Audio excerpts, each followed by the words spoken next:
Welcome to ప్రజా news channel. ముందుగా bulletin లోని హెడ్లైన్స్ చూద్దాం.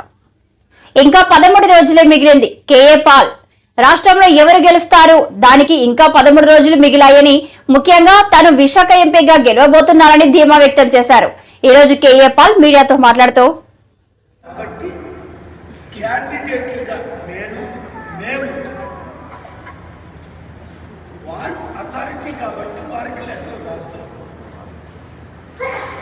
వారు 15th ఒక రిప్లై ఇచ్చారు. ఎలక్షన్ కమిషన్ ఆర్టికల్ 13 కోట్ చేసి అది నేను ఇన్వెస్టిగేట్ చేయించాను. Supreme court retired judges, high court judge, అలాగే అడ్వకేట్స్ ద్వారా ఈ 7 days నేను అదే చేశాను. పార్లమెంట్లో పెట్టిన బిల్లు, అసెంబ్లీలో పెట్టిన బిల్లు, ఎలక్షన్ కమిషన్ నుంచి అథారిటీస్ అయితే మా ఫండమెంటల్ రైట్స్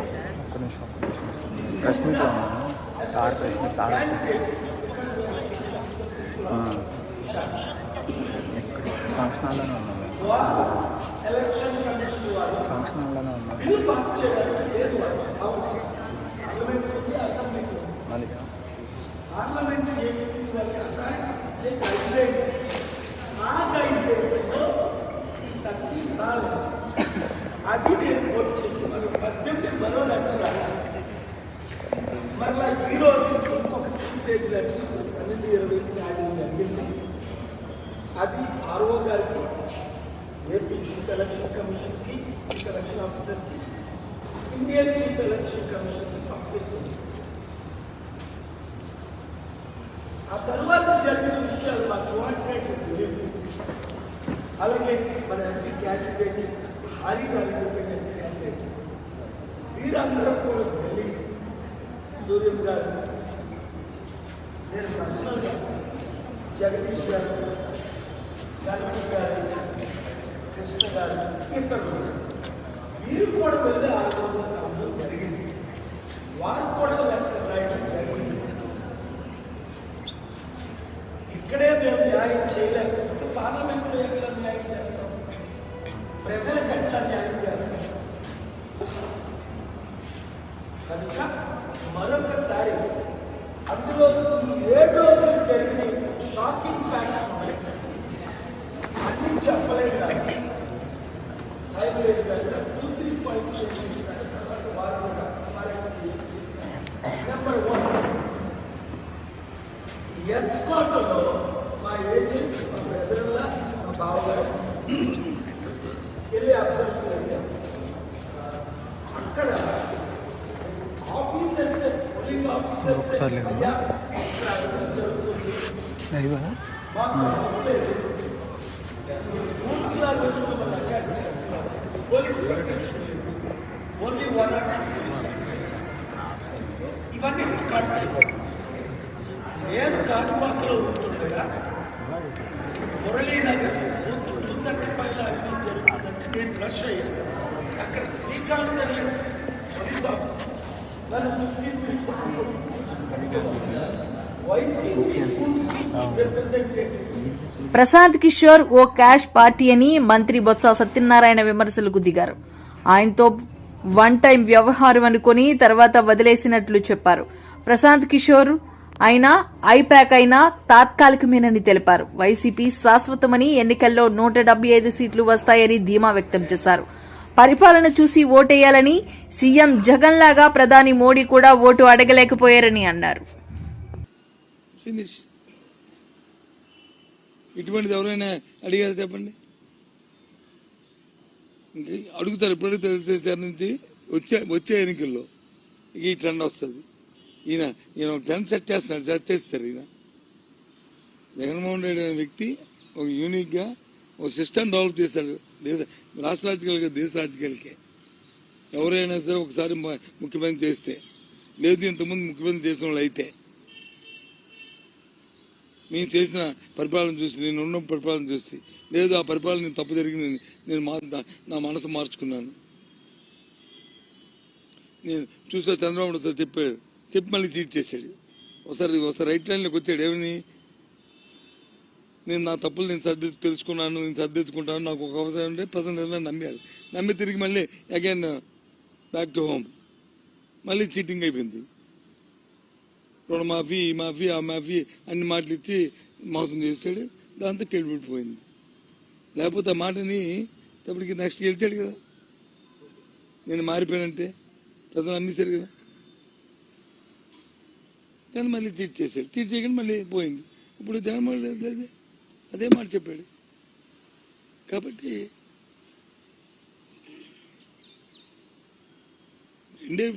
ఎప్పుడు కూడా రాజకీయాల్లో రెండే ప్రశ్నలు. ఒకటి, ఈ వ్యక్తిని ఎందుకు ఎన్నుకోవాలి, ఈ వ్యక్తిని ఎందుకు ఎన్నుకోకూడదు, ఈ పార్టీని ఎందుకు ఎన్నుకోవాలి, ఈ పార్టీని ఎందుకు ఎన్నుకోకూడదు. ఇదండి ఇవాళ జగన్మోహన్ రెడ్డి గారిని వ్యక్తిగతంగా, జగన్మోహన్ రెడ్డి గారి పరిపాలన, రాష్ట్ర ప్రభుత్వ 5 సంవత్సరాల పరిపాలనని చూసి ఎన్నుకోమంటున్నాం మేము.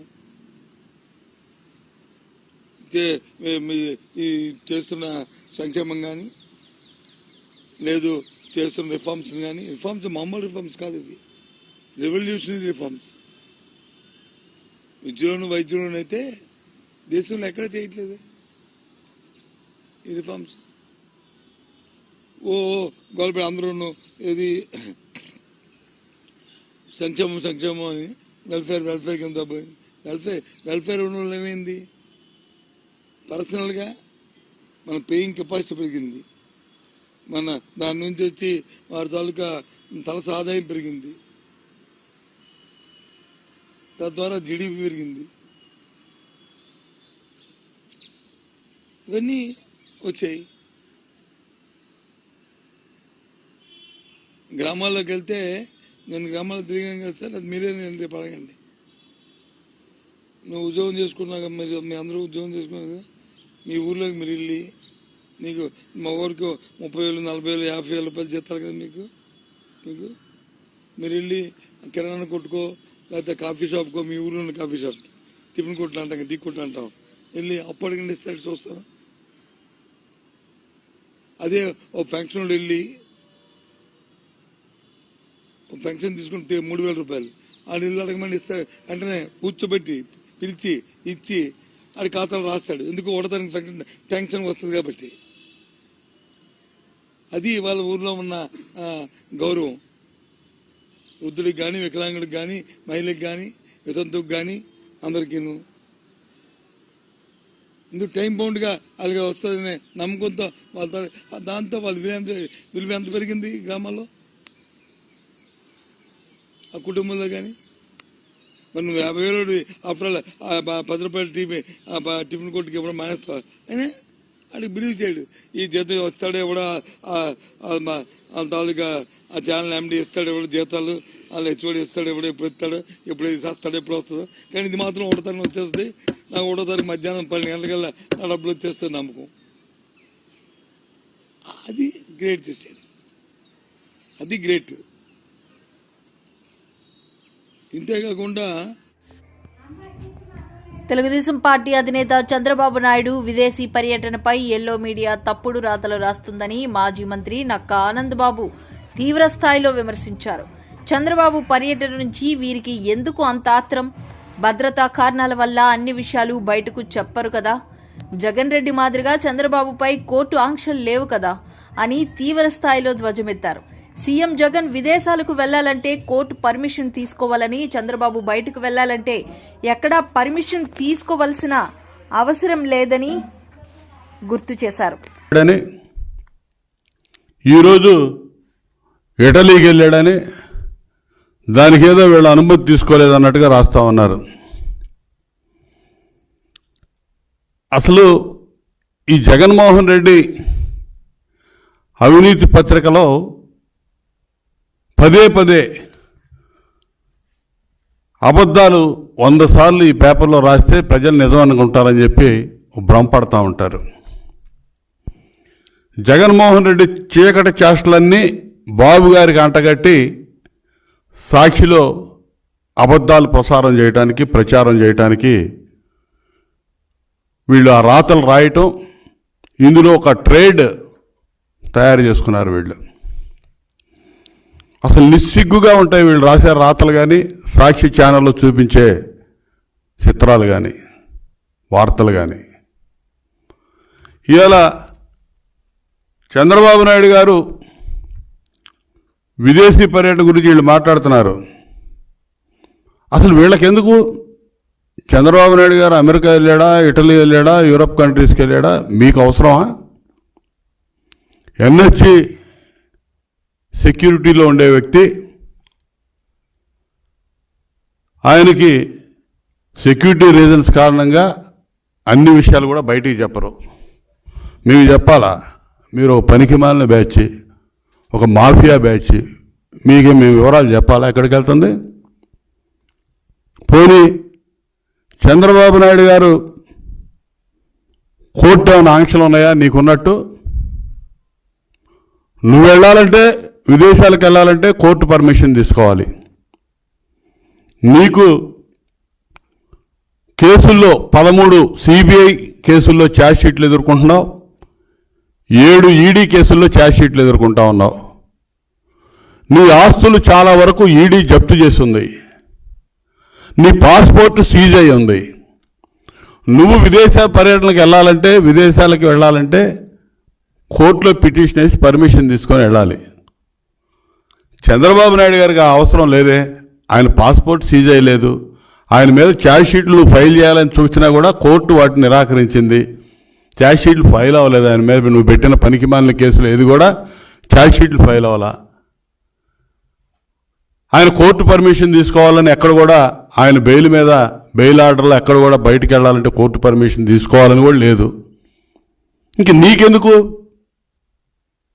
అవిశ్రాంతంగా పనిచేస్తాడు చంద్రబాబు నాయుడు గారు, ఆయన ఫ్యామిలీ. ప్రతి సంవత్సరం విదేశీ పర్యటనలకు వెళ్ళడం అలవాటు. అదేవిధంగా ఈ సంవత్సరం కూడా వెళ్ళారు. నువ్వు చెప్పాలి, నువ్వు వెళ్ళావు లండను, నువ్వు కోర్టు లండన్ వెళ్ళడానికని చెప్పి నువ్వు ఎక్కినటువంటి విమానం ఆమ్స్టర్డామ్లో ల్యాండ్ అయింది. దీనికి నువ్వు వివరణ ఇచ్చుకోవాలి.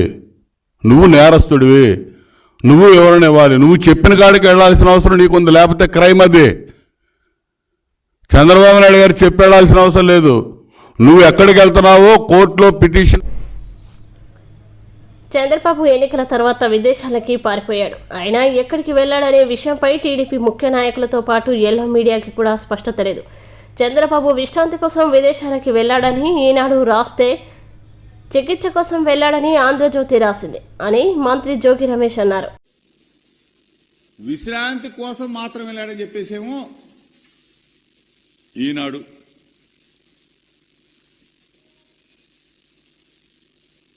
వైద్య పరీక్షల కోసం అమెరికాకు పోయాడని చెప్పేసేమో ఆంధ్రజ్యోతి రాధాకృష్ణ. ఈ 2 పేపర్ల మధ్య, అంటే చంద్రబాబు నాయుడికి రైటు, చంద్రబాబు నాయుడికి లెఫ్ట్ ఉన్న ఈ 2 పేపర్లు, 2 ఎల్లో మీడియాల మధ్య సఖ్యత లేదు. అంటే వీళ్ళిద్దరికే తెలియకుండా చంద్రబాబు నాయుడు ఎక్కడ పారిపోయాడు? అసలు వీళ్ళిద్దరికి చెప్పకుండా చంద్రబాబు నాయుడు ఏ దేశం పోయాడు, ఎక్కడ దాక్కున్నాడు లేదు. దోచేసిన డబ్బంతా కూడా, కొట్టేసిన డబ్బంతా కూడా దుబాయ్లో దాయడానికి పోయాడా? ఎక్కడికి వెళ్ళాడు? ఈ పరిస్థితుల్లో చంద్రబాబు నాయుడే కనపడకుండా పోతే తెలుగుదేశం పార్టీ అడ్రస్ గల్లంతా. అవునా కదా? తెలుగుదేశం పార్టీ అడ్రస్ గల్లంతు, తెలుగుదేశం పార్టీ నాయకుల నోటికి తాళాలు. మొన్నటిదాకేనేమో వీరంగం సృష్టించారు. కూటమి వచ్చేస్తుంది, కూటమి వచ్చేస్తుంది. ఇప్పుడేమో కుప్పగూలిపోయారు. కూటమి లేదు, గాడిద గుడ్డు లేదు, కుప్పగూలిపోయారా బాబు.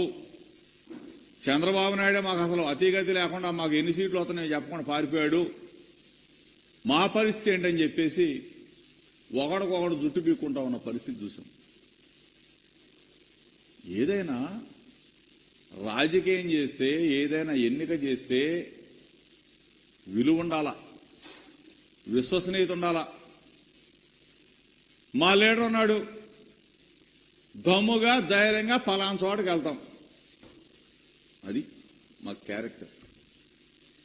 మీ లీడర్ ఉన్నాడు, ఎక్కడ పోయాడో తెలియదు, ఎక్కడ దాక్కున్నాడో తెలియదు, ఎక్కడ పారిపోయాడో తెలియదు, ఏ దేశానికి పోయాడో తెలియదు. ఇది మీ క్యారెక్టర్ లేని వేదవాళ్ళు అంటారు.